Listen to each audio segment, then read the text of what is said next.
Hi, today we will see how we can use Vue Js version 3 with the composition API to create a very basic application. And as I release new videos, we will improve this application, but we will start with something simple.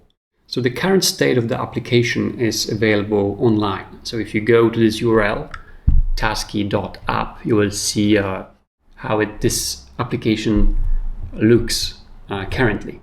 And right now we only have this prototype built using Tailwind CSS. So we display some tasks, but we can't really do anything. It's static. We need to make it interactive. So for example, when we type something in this input box and we click add, this task will appear at the end. And then when we check them, they will be marked as completed, etc. And we will be using Vue Js, a UI library or framework, whatever you call it, to create that part, to develop that part of the application. And we will be using Vue Js in version 3, which is very important. This is the upcoming version, the version which is currently in beta.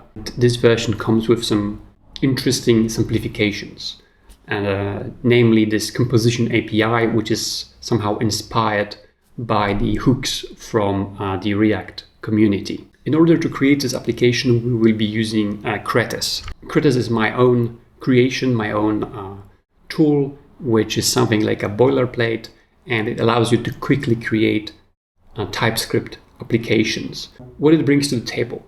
First of all, you don't have to think how to create frontend and how to create backend. It's already predefined. So once we use Kretes, it puts all the pieces in the right places, and you don't have to worry about that. You can just focus on developing your own application. So in this example, in this specific app, while we are building a task management, we'll be using Vue Js on the front end and Node.js on the back end. And because of Kretes, the communication, the connection between front end and back end will be already configured. So you don't have to take care of that. But still, this project is in very early stages. So I'm sharing it with you, and I hope that you will tell me what's wrong. So if you have some errors or some problems, just please remember this is just an early version, and I'm still trying to improve that. So please don't dismiss it right away. I will be improving it. I hope those negative experiences you may encounter won't be too much of a hassle for you. Okay, so enough talking, let's start developing the app. First thing we need to do is to install Kretes. So you can do it using npm, of course, and you need to install it globally, so -g Kretes. I already have that, so I don't have to install it. And then once you have it, you can use Kretes new to create a new application. So it will create all the files, and it will arrange them in a proper way. So let's call this app Tasky app, simply. This will not only create the project scaffold, but it will also install all the dependencies using npm. So it may take a while.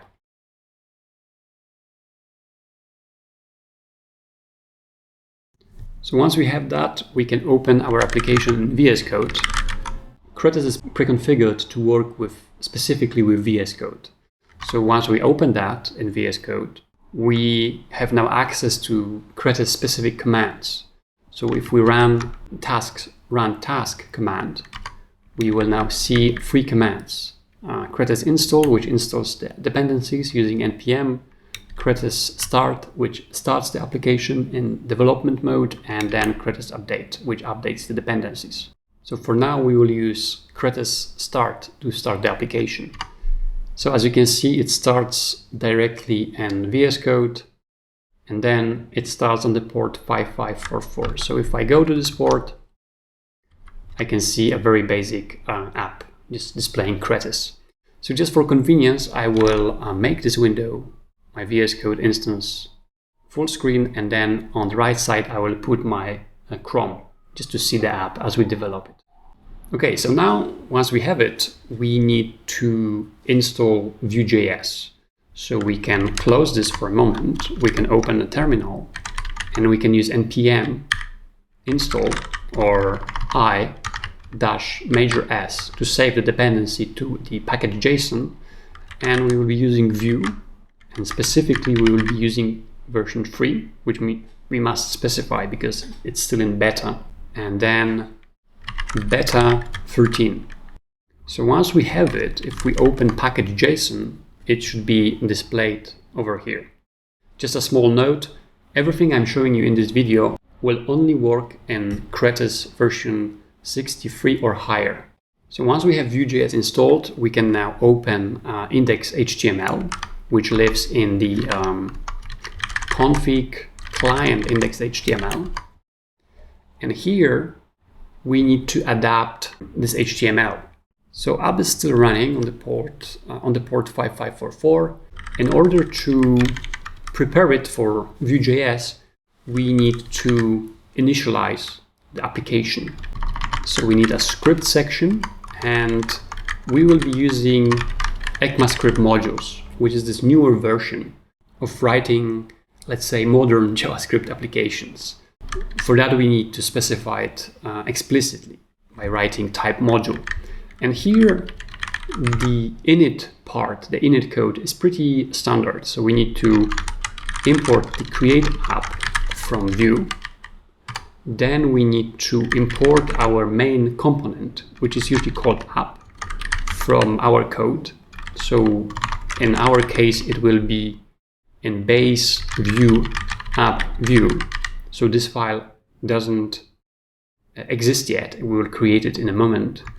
And finally, we need to use create app, hook up the app component, and then to attach it or to mount it to a specific div on our page. So in our case, we have this div over here with the ID app, and we will be attaching this Vue.js app to this div over here.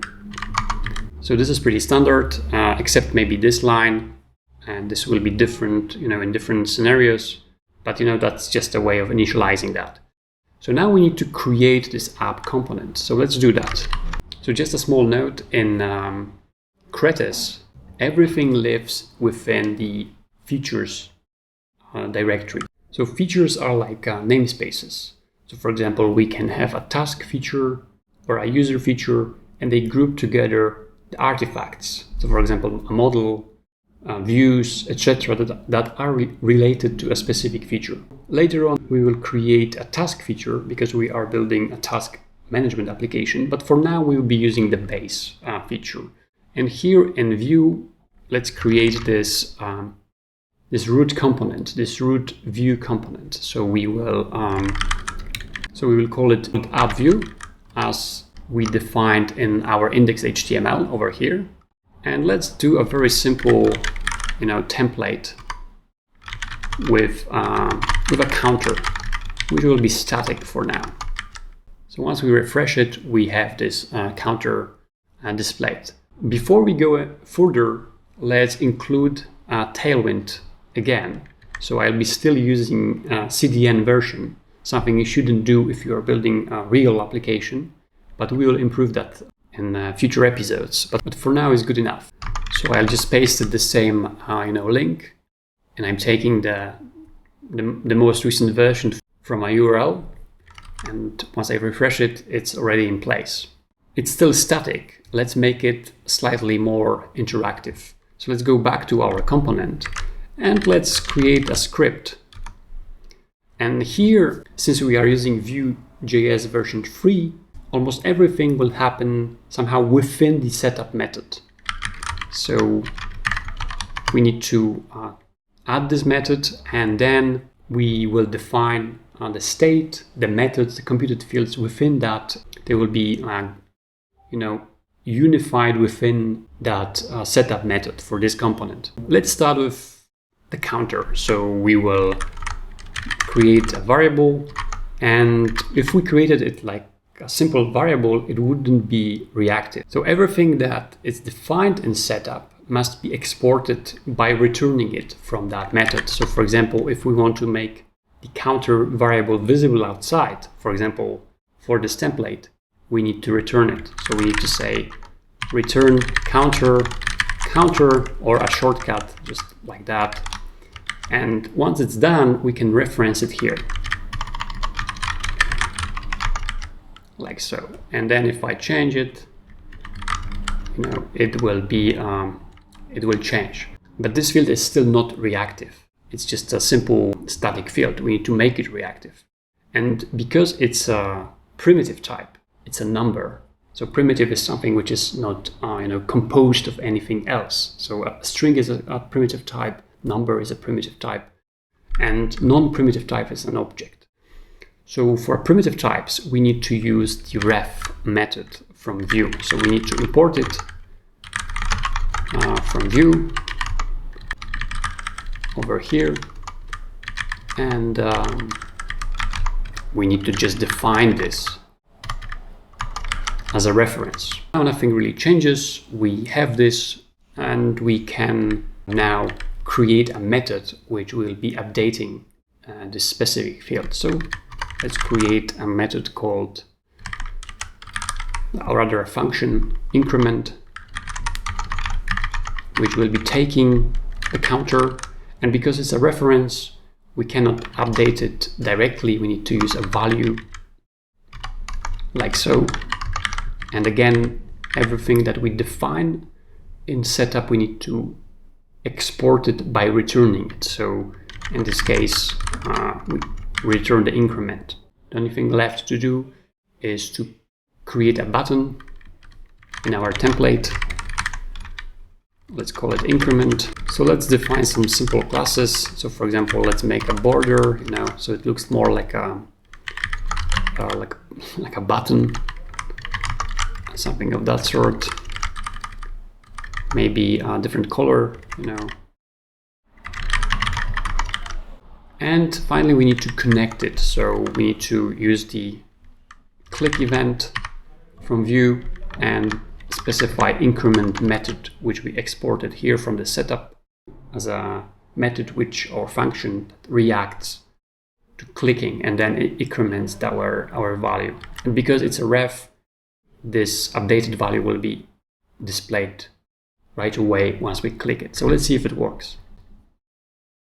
It works. So it's now properly hooked up. We have Vue Js working in our application. And we can now use the UI prototype we built in the previous episode and connect it in a way that we can add tasks and mark them as checked. So I will do that in the next episode. Thanks for watching, and see you in the next video.